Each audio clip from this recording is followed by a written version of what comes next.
존경하는 우원식 국회의장님, 존경하는 선배 동료 의원 여러분, 사랑하는 국민 여러분, 과학기술정보방송통신위원회 더불어민주당 간사 김현입니다.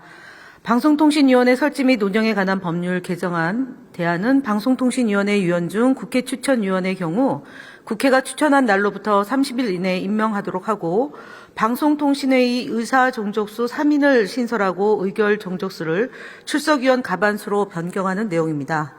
방송통신위원회는 방송의 독립성과 중립성을 보장하기 위한 대통령 소속의 합의제 행정기관입니다. 위원장을 포함한 2인은 대통령이 지명하고 3인은 국회의 추천을 받아 대통령이 소속되거나 소속되었던 정당의 교섭단체가 1인을 추천하고 그 외 교섭단체가 2인을 추천하도록 돼 있습니다.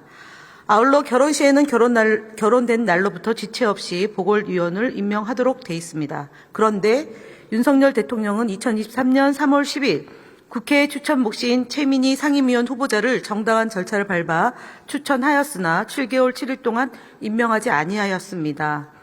대통령 소속 합의제 기관인 방통위를 방송 장악의 도구로 전락시키기 위해 대통령 지속 기관인 대통령 지명 2인으로 사회적으로 정치적으로 중요한 방송통신 정책을 의결하면서 윤석열 대통령 비서실 방송통신수석실화 시켰습니다. 한상혁 위원장을 기소됐다는 이유로 해임시킨 뒤에 이동관 위원장이 지명된 뒤 2023년 8월 28일부터 이진숙 위원장 현재 2월 25일까지 2인 구조에서 132건을 의결했습니다. 이동관 전 위원장이 44건, 김홍일 전 위원장이 87건, 이진숙 위원장이 8건을 하였습니다.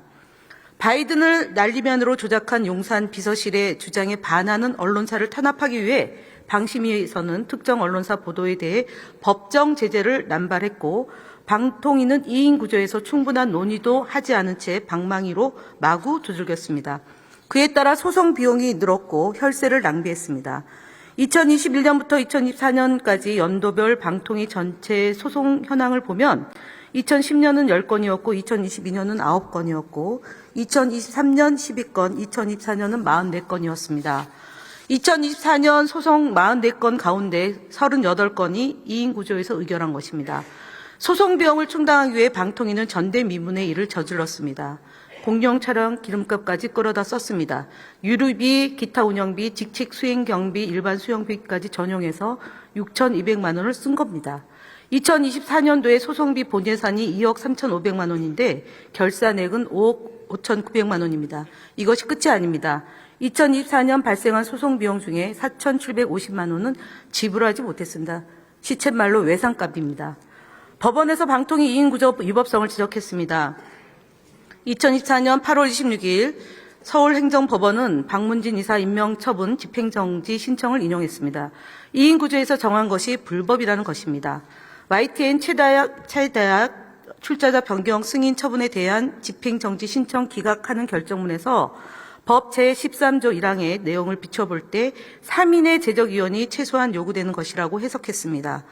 법원은 대통령이 임명한 2인의 위원만이 심의 의결한 것은 합의제 행정기관의 의사 및 의결 정족수를 충족하지 못하고 방통위법이 다루고자 하는 입법 목적을 저해할 우려가 있다고 판시했습니다. 개정안은 방통위가 2인 구조에서 사회적 정치적 의사결정을 하지 못하게 하고 의사 정족수를 명확히 하려는 것입니다. 상임위원을 국회의 추천 몫을 각각 추천하여 구성하도록 한 법의 취지에 따라 임명하고 보궐위원 임명을 30일 이내에 하도록 하여 결론이 발행하여 대통령이 좌지우지하는 상황을 미연에 방지하려는 것입니다. 대통령을 배출하지 못한 정당의 몫을 존중하자는 것입니다. 방통위 무력화법이 아니고 방통위 정상화법입니다. 존경하는 의원님들께서 아무쪼록 가방위에서 충분한 논의한 방통위 설치 및 운영에 관한 법률 일부 개정안을 통과시켜 주시길 바랍니다. 이상 마치겠습니다. 감사합니다.